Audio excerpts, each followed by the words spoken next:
तो भाभी कैसी लगी आपको डेकोरेशन? ये सारी डेकोरेशन मैंने अपने हाथों से की है।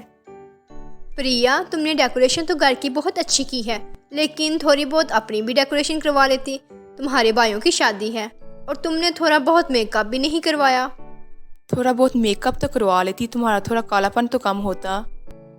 हाँ प्रिया, तुम्हें पता है जब हम लोगों की शादी हो रही थी सब लोग हमसे कह रहे थे कि तुम्हारी नंद कितनी काली है। तुम्हें पता है हमें कितना इंसल्ट फील हुआ। हमारे घर में जो नौकर काम करते हैं वो भी गोरे हैं, ना के काले, और तुम तो हमारी नंद होकर भी इतनी काली हो। अपनी भाभियों के मुंह से अपने काले रंग का ऐसा मजाक उड़ता देखकर प्रिया की आंखों में आंसू आ जाते हैं और वो वहाँ से चुपचाप चली जाती है और उसकी भाभियाँ अभी तक हंस रही होती हैं। प्रिया के काले रंग की वजह से हर कोई उसका मजाक उड़ाता रहता था। प्रिया की माँ की बचपन में ही मौत हो चुकी थी, जिसके चलते इसके दोनों भाई महेश और सूरज ने ही उसे पाला था। अपने दोनों भाइयों की शादी के बाद प्रिया को अपनी भाभियों से बहुत उम्मीद थी, लेकिन प्रिया की भाभियों ने उसकी उम्मीद शादी के पहले दिन ही तोड़ दी थी। चलो सारा नाश्ता बन गया है, एक काम करती हूँ, भाभियों को उनके कमरे में चाय देकर आती हूँ। शादी की वजह से थकान हो गई होगी। मेरे हाथ की गर्मा गर्म चाय पीकर उनकी सारी थकान छू मंतर हो जाएगी। प्रिया अपनी दोनों भाभियों के लिए जल्दी से चाय बनाती है और सबसे पहले कृति भाभी को चाय देने के लिए जाती है। प्रिया जैसे ही कृति को उठाती है तो कृति प्रिया की काली शक्ल देखते ही डर जाती है। कितनी भयानक लग रही हो तुम सुबह सुबह। हे गॉड, ये किसकी शक्ल देख ली मैंने सुबह सुबह। अब तो मेरा सारा दिन ही खराब जाएगा। मेरे सामने सुबह सुबह ये काली शक्ल लेकर आने की ज़रूरत नहीं है। मैं सुबह उठकर सबसे पहले अपना सुंदर चेहरा देखती हूँ, और सुंदर चीज़ ना के बाद सूरत। अब खरी क्या हो, जाओ यहाँ से। मैं तो आपके लिए चाय लेकर आई थी। नहीं पीनी तेरे काले हाथों की बनाई हुई चाय। सारा दिन खराब कर दिया और अब तो मुझे चाय पिला रही है। दफ़ा हो यहाँ से।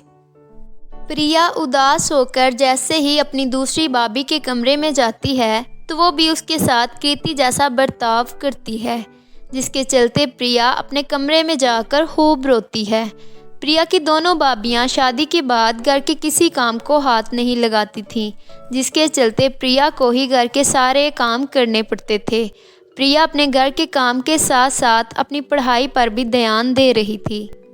हा, अरे देखो तो ज़रा, हमारे घर की काली बिल्ली तो पढ़ाई कर रही है। लगता है पढ़ाई करके डॉक्टर बनेगी। अरे नहीं नहीं, ये तो इंजीनियर बनेगी। देखो तो जरा कितनी मोटी मोटी किताबें हैं। लेकिन इस बेचारी को ये नहीं पता कि लोग सिर्फ पढ़ाई नहीं देखते, शक्ल भी देखते हैं। इस शक्ल को देखकर तो कोई इसको ऑफिस में चपरासी भी ना रखे। भाभी बस करे, जब से आपकी शादी हुई है तब से आप मेरे काले रंग का मजाक उड़ा रही हैं, और आज मेरी पढ़ाई का। एक दिन मैं पढ़ लिख कर इतनी कामयाब बनूंगी कि आपको आपकी गलती का एहसास होगा। प्रिया की बात सुनकर उसकी दोनों भाभियाँ हंसने लगती हैं और वहाँ से चली जाती हैं। प्रिया को अपनी भाभियों की बात का बुरा तो बहुत लगता है, लेकिन वो इन सब को भूलकर सिर्फ अपनी पढ़ाई पर ध्यान देती है। मैं सोच रहा था क्यों ना हम अपनी प्रिया की शादी कर दें। इसकी शादी की उम्र भी हो गई है। मैंने तो उसके लिए रिश्ता भी ढूंढ लिया है। लड़का काफ़ी अच्छे घर से है। हाँ भाई, मैंने भी लड़के को देखा है। वो हमारी प्रिया को बहुत खुश रखेगा। अरे तो इसमें सोचने वाली कौन सी बात है। आप जल्दी से शादी की तैयारी शुरू कर दें। मैं भी प्रिया की शादी के लिए बहुत एक्साइटेड हूँ। हाँ मैं भी। सूरज की बात सुनकर दोनों बहुत खुश हो जाती हैं और मन ही मन में सोचती हैं, काली बिल्ली से पीछा छूटेगा। बिल्कुल किसी काली नाग की तरह कुंडली मारकर बैठी हुई थी। इसकी शादी के बाद सारी प्रॉपर्टी इन दोनों के नाम हो जाएगी और फिर हमारी। इसके जाने के बाद तो मैं घर में रानी की तरह राज करूंगी, रानी की तरह। दोनों गोरी भाभियाँ प्रिया की शादी को लेकर मन ही मन बहुत खुश होती हैं, लेकिन प्रिया को जैसे ही उसकी शादी के बारे में पता चलता है तो वो शादी के लिए साफ इनकार कर देती है। लेकिन प्रिया, तुमने शादी क्यों नहीं करनी? लड़का पढ़ा लिखा है और घर परिवार भी अच्छा है। शादी के बाद तुम बहुत खुश रहोगी। हाँ प्रिया, लड़का बहुत अच्छा है। भैया मैंने कह दिया ना कि मुझे शादी नहीं करनी। मैं पढ़ लिख कर कुछ बनना चाहती हूँ और अपने पैरों पर खड़ा होना चाहती हूँ। ये तो शादी ना करने के बहाने हैं। इसे कोई पढ़ाई वढ़ाई नहीं करनी है। मुझे तो कहते हुए भी शर्म आ रही है कि हमारे पिछले वाले मोहल्ले में जो दीपक रहता है, अरे वही गुंडा मर्डर और चोरी के केस का जिस पर चक्कर चल रहा था, मैंने परसों देखा था उससे इससे बात करते हुए। भैया भाभी झूठ कह रही हैं, मेरा उसके साथ कोई चक्कर नहीं है। वो तो बस मुझसे कुछ पूछ रहा था और मैं उससे बता रही थी। भाभी आपको कोई गलत फहमी हुई होगी। ये लो जी, अब तो हमें ही झूठा बता रही है। अरे हमारी आंखें नहीं बल्कि सीसीटीवी कैमरा है, सब पता चल जाता है हमें तो। मैं तो कह रही हूँ इसकी पढ़ाई लिखाई बंद करवा कर इसकी शादी करवा दो, वरना किसी दिन हमारे मुंह पर कालक माल देगी और भाग जाएगी। प्रिया, मैं कभी सपने में भी नहीं सोच सकता था कि तुम ऐसी गिरी हुई हरकत करोगी। मुझे तो तुम्हें अपनी बहन कहते हुए शर्म आ रही है। अपने भाई के मुंह से ये बात सुनकर प्रिया रोने लग जाती है। प्रिया अपने भाइयों के आगे बहुत गिड़गिड़ाती है, लेकिन उसके भाई उस पर यकीन नहीं करते, जिसके बाद प्रिया के भाई उसकी पढ़ाई बंद करवा कर उसे एक कमरे में बंद कर देते हैं और उसकी शादी की तैयारियां शुरू कर देते हैं। प्रिया पढ़ लिख कर कुछ बनना चाहती थी, इसलिए वो शादी ना करके घर से भागने का फैसला करती है। सॉरी भैया, मैं शादी नहीं करना चाहती थी, मैं कुछ बनना चाहती हूँ। मैं एक दिन वापस ज़रूर लौटूंगी, मुझे माफ़ कर देना।